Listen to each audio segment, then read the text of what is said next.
it's the end of the week, and there's 22 currency pairs in daily mode here. And I just wanted to take a look to see if there's any, if the markets have any type of behavior that you can count on. So some of the things that's going on here is that some of these currencies just take off on a tear, and I got the trusty 100 pip grid, so the ATR here jumps out at you. You can see this is a dense pack of orders. So this is a big mover. So you like make a lot of pips. I don't know what the spread is on this puppy. It looks pretty hefty coming into the close here. Okay, maybe this is 10 pips. That's 100 pips. So the spread is like closed at 50 pips on this puppy, right? The guppy. And people like to trade it because it's a bunch of pips. But I don't get it, right? So it's kind of like a car that goes 1,000 miles an hour, but the speed limit's been moved over a few decimal points. So it's only going 100 miles an hour, but it says 1,000 on the speedometer. So maybe that's what you're after, right? And the Canadian here is out of control, right? Finally got a haircut in New Zealand, finally, after how long being pressed to the mat. Now the next drama is this puppy. Of course, pip-wise, it's not a lot of pips. Of course, this is a little, I'm cheating here because this is scrunched down. So this, everything over here looks a little more compressed. But this is definitely, if I would try to replicate that, it's, you know, it's not as hairy. But very dramatic, very dramatic. Now, the dollar yen is caught sideways right now. So, there's got to be a resolution here. This can't go on forever. My look back is only 2 months here. So, with the look back of 2 months, you're only stuck with the phase that you're in.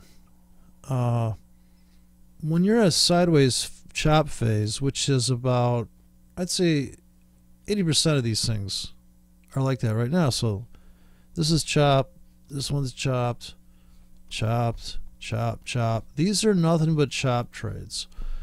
And look at all this chop trading here.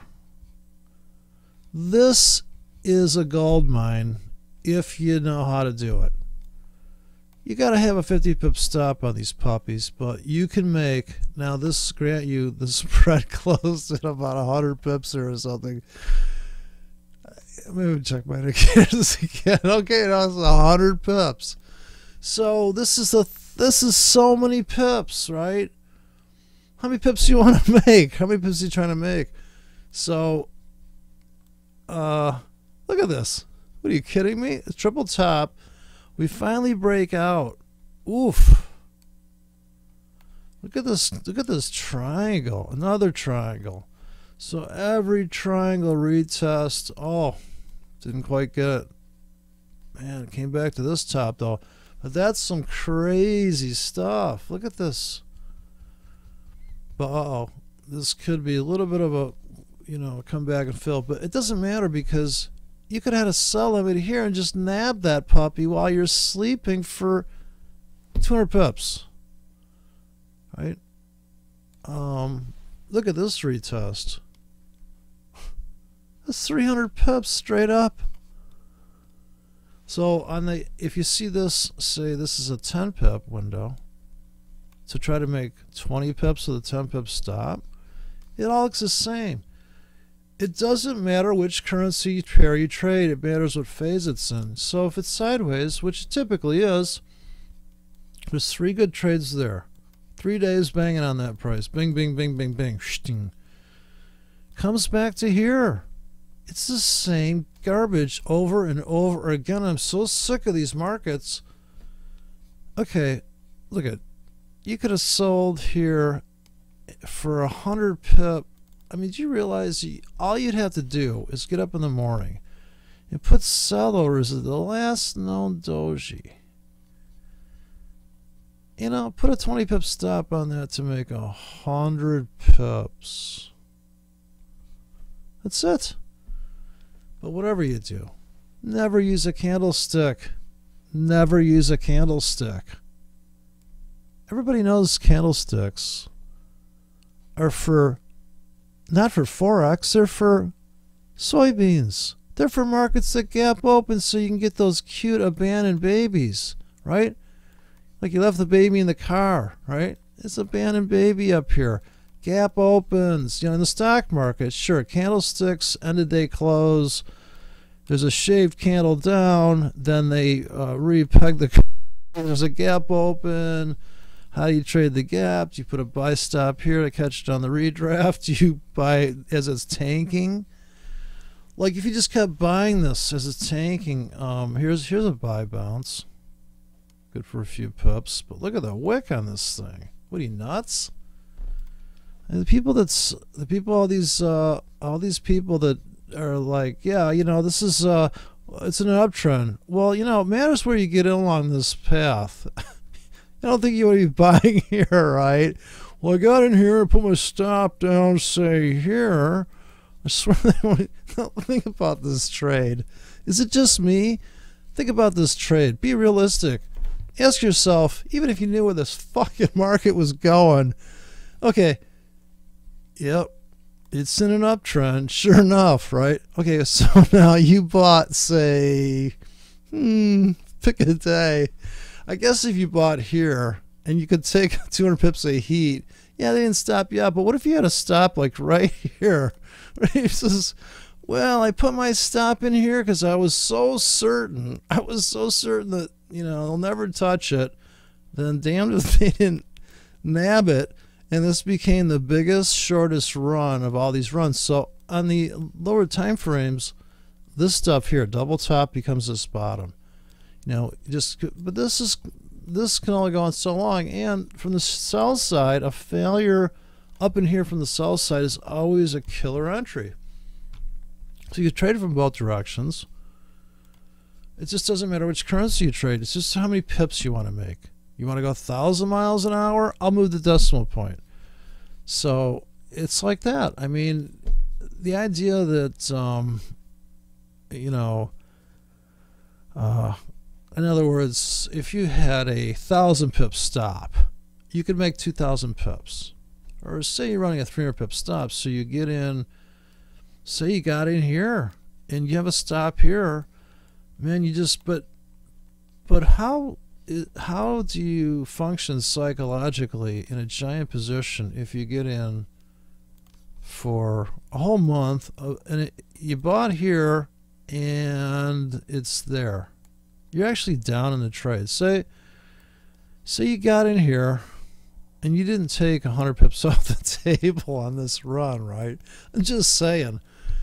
I'm just trying to imagine what it'd be like to try to trade this thing with a tight stop of say 100 pips, right? In other words, you could have a sell stop here, a sell stop here, and you got filled here. You still made, like, even though you got in late, if your stop was break even, yeah, you could make 200 pips, right? Because you got in right at the water table. But what if you bought here because all your moving averages are turning up and you knew, hey, you know what, I got to get on this train. So you buy here, and by the time this day comes, you're like getting a little bit like, you know what, and you even survive this pullback here, right? So initially you got this big run, and you buy and hold strategy, right? So you hold on to it. And I mean, just think about these trades. I guess I should use a different color on that. So it's like the trouble with tribbles. I don't know if you've seen that. But this top is such a big deal that when they finally hit it here, it is not a trap. It doesn't come back. But it does on this internal one here. This breakout is such a catch and a rip back.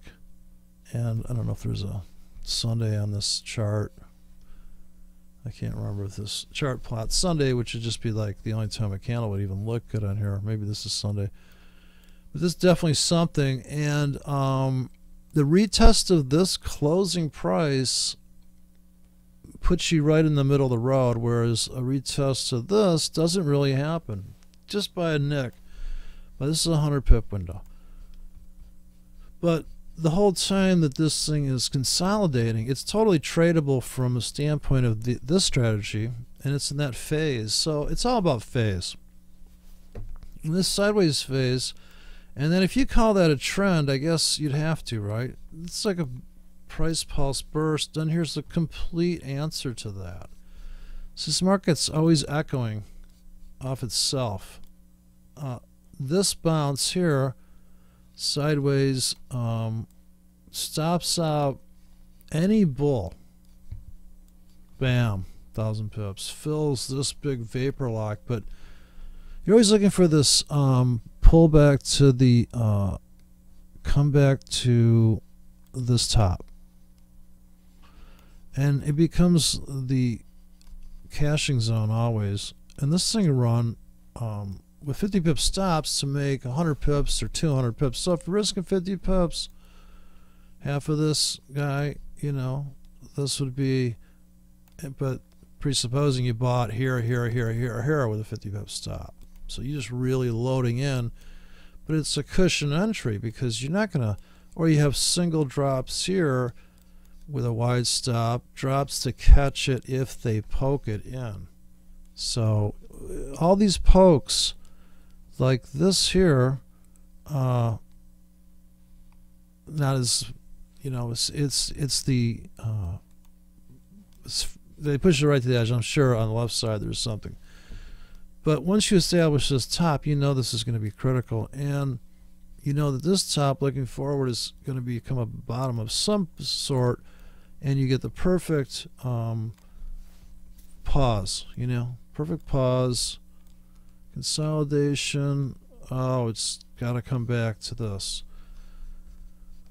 So the next move, you've always got to speculate from scenarios like right here. We could go up or we could go down. How do you get in? Buy stops, sell stops. Anytime the market's quiet, you're going to enter on the breakouts here. So you're not, once you get under 100 pips, or if you get to 50 pips on a different time frame, then you're going to get in. That's how you know when it's time to use what style of order. When the market's quiet, of course, here you have to, you know, hopefully you've got 8 hours to get to the platform. So realistically, the daily chart's fun for putting in limit orders on the edges of the market. But in the real world, say you wanted to only expose yourself to 8 hours of torture in this, any of these markets, doesn't matter. Of course, the spread's closed here almost 100 pips, so we're just going to go with the bid prices. In a perfect world, tight stop. But the euro's not going to move this many pips. But it's all the same thing. Once the spread's wider, then the movement's wider, then the risk is higher. But like I say, you got your speedometer's pegged. It looks like you're just making so many pips, and you can tell people how many pips you're making. You'd be very proud of that. Look how many pips I made on this thing. So here you got like a 50 pip stop here. If you just all you said to yourself was, okay, draw a trend line. As soon as it closes below that, hell, just start selling with a stop there, right? I mean, that could be your rule. Any trend line break, you draw your next trend line. Oh, it breaks. Next trend line, it breaks. Okay, and last chance for the bulls to hold the trend line. So pause at that doji. Buy stops never get filled, but your sell stops do. So and that's a 4-hour chart, so you're definitely risking. But you got to get the hell out here because it's retesting this. So maybe you catch a bounce here and sell stops. But that's still too risky. So I don't get it. The idea of getting on a 4-hour chart. Go to the 1-hour chart. Guess I'm going to zoom out a little bit, but not really. In other words, you never want to zoom out too much because you want to make it realistic look back from all the structure entries where you should be putting your sells based on closing price. So we stall right at the 100 pip handle. Go figure. Right at the hour. And we zoom up whatever pips this is. And this becomes a double bottom. And almost a triple bottom, but it becomes the place we come back to. Now you can't see that on a candle. You can't see it on a bar, but you can see it on this. You're looking to the right always. So we want to buy here, obviously. Right? Buy limits right here. Staggered all the way to Memphis. Then first exit's going to be here. You got to take something off the table here when it comes back. But even though this thing is going down, look at all these sideways trades. So 4 hours, 4 hours. Yeah, there's plenty of money. Now, if you got the 15-minute running, and just have to ignore the spread here, you might want to zoom out. But here you've got the same situation with double bottoms now showing up all over. Double top. You cannot deny that's a double top. It exists regardless into the future. So you're right there right now.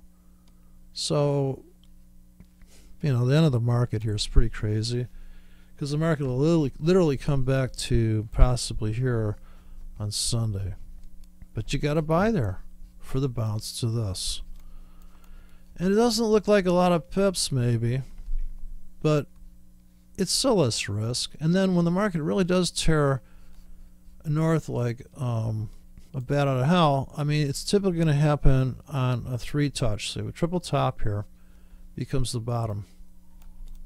You got to be quick straw McGraw, or you were actually long before that. That's nothing more than a confirmation, because you should have had buy limits here to capture the stop hunt. Plus it coincides with this. So that window right in here, this doji, this double top window is big deal. And this break, this trend line becomes a big deal. But if you're long, you can maybe get longer on stops filling up this stop. You get in this thing, and you're just adding here maybe. You should be long from here.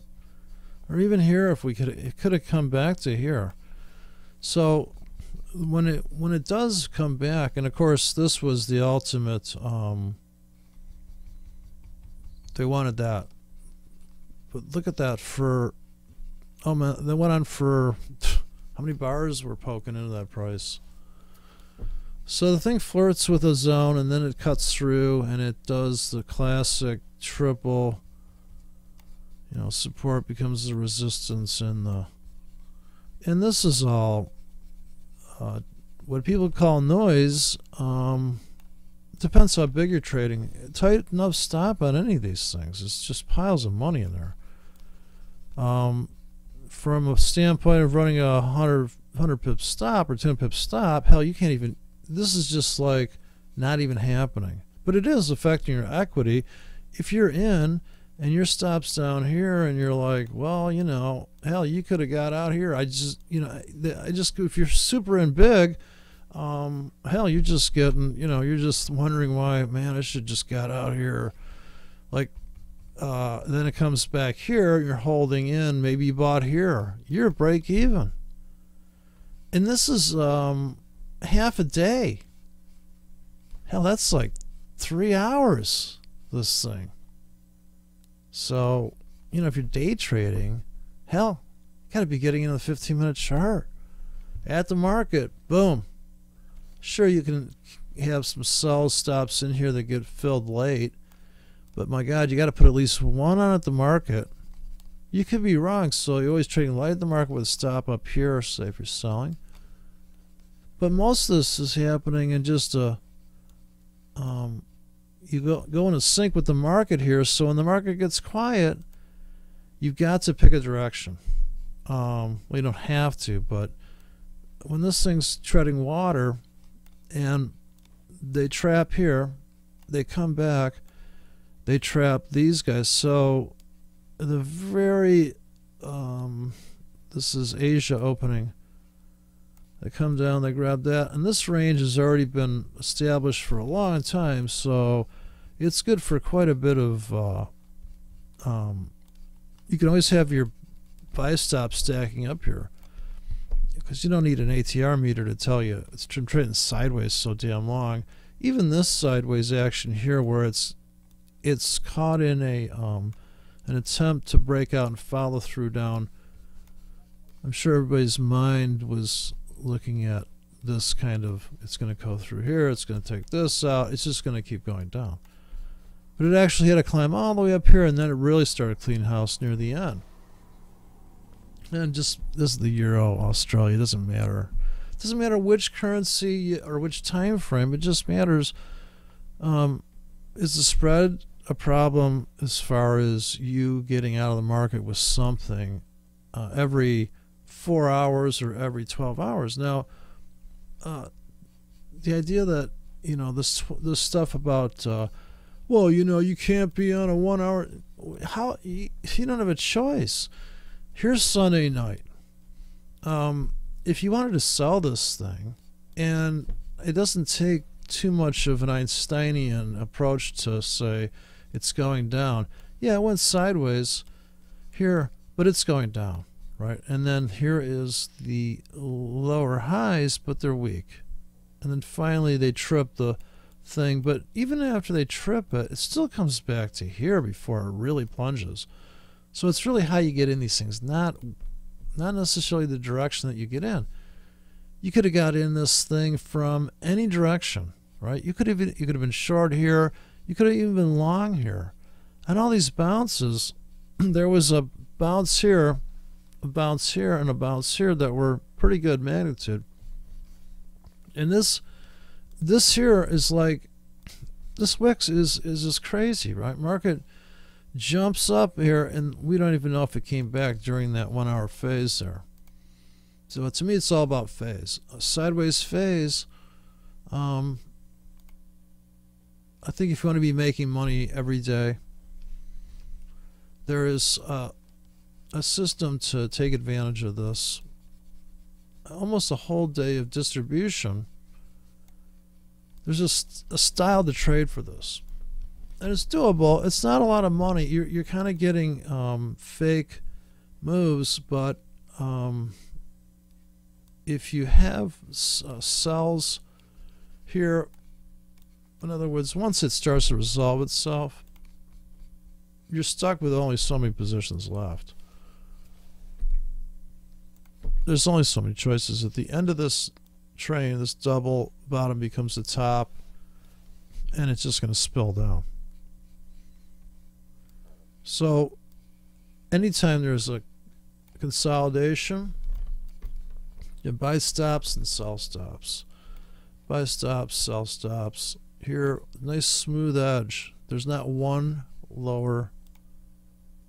They're all higher highs except for this one pullback. Higher lows. Whatever the fuck. You know what I mean?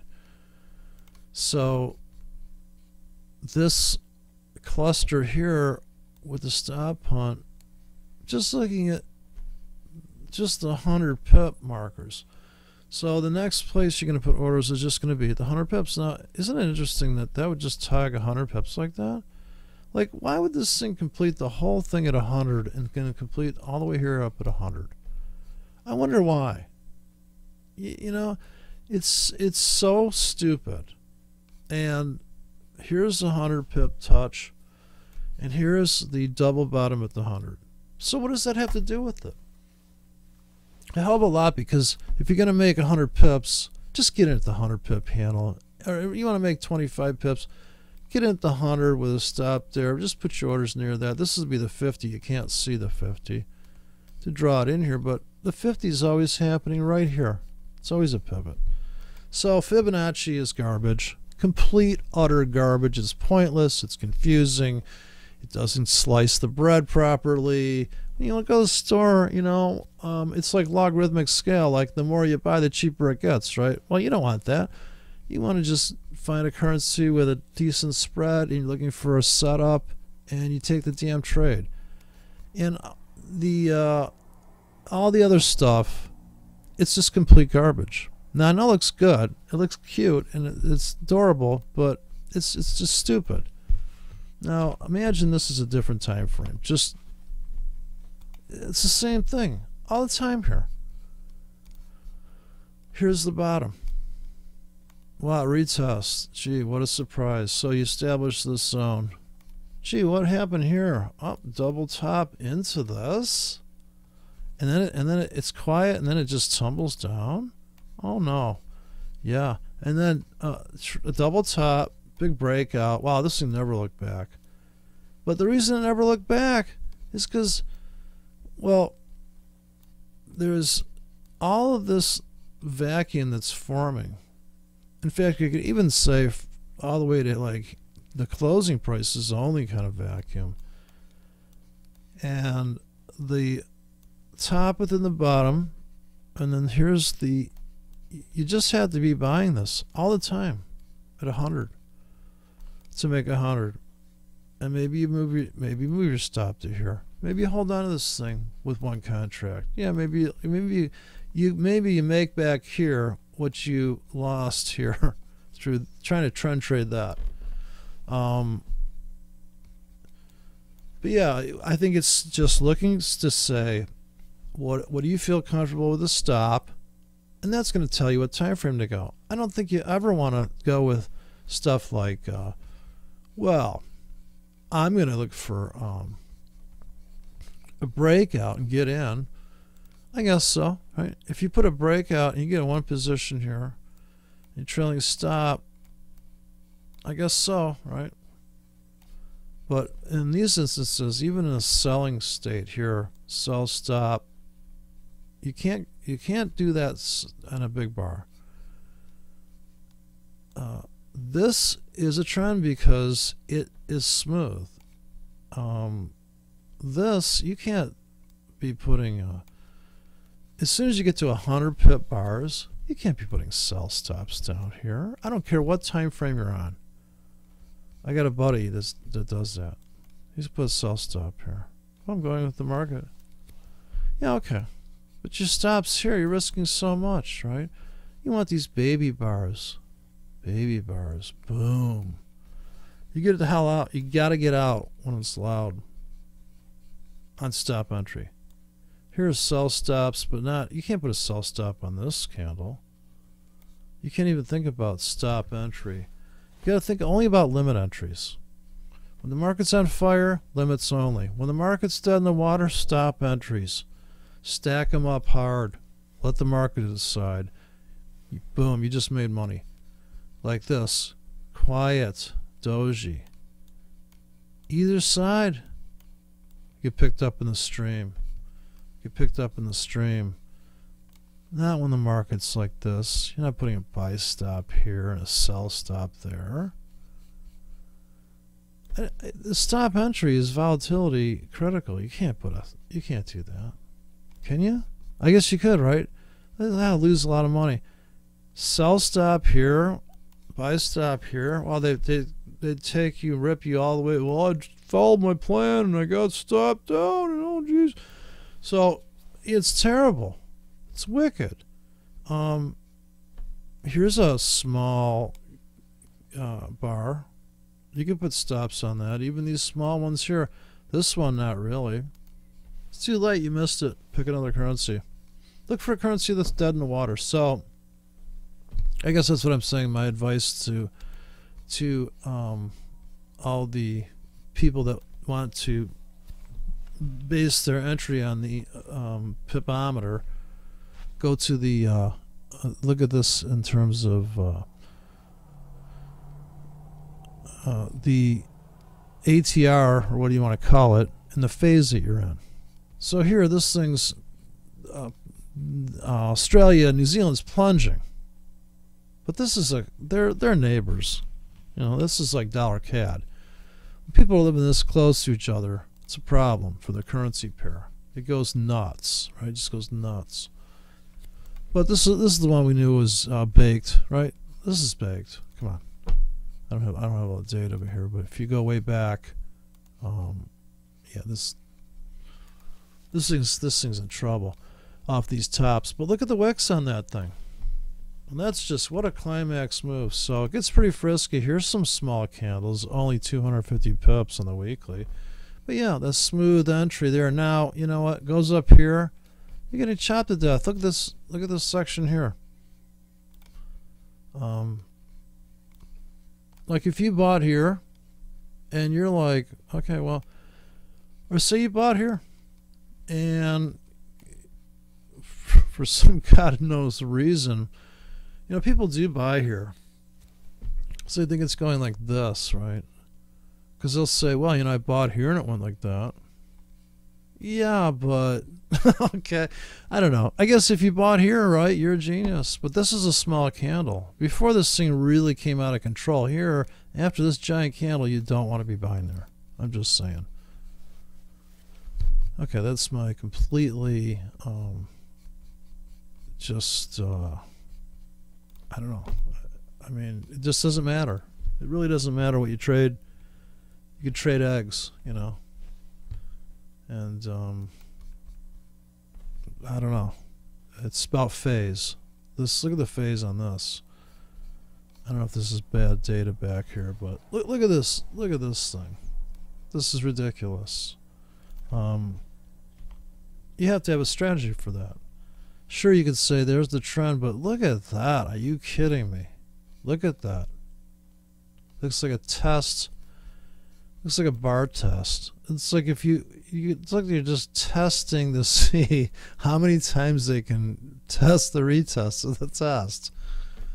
And, you know, I mean, this could be a 1 minute chart in any currency for sure, you know. And tick charts look like this. So, yeah, you know, to each his own. But it's funny how you could just buy and sell this all day long as you get in on the edges. You're doing great, right? Is it going anywhere? I don't know. It's like here it's just sideways now. What are you going to do? Just put buy. So the only way to really trade this is have a buy limit at the last known doji here. So you're just buying here and you're getting out here. You're buying here, you're getting out here. You just hope that you put enough orders in with tight enough stops that you make money. That's it. It has nothing to do with the other stuff. Yeah, it's great to put all those things up there and make all those pretty things and moving averages, but these markets are going to whipsaw you to death as soon as your moving averages start to look good. And then you know you're screwed, right? You know it's over. You know you're just about to blow the account up then.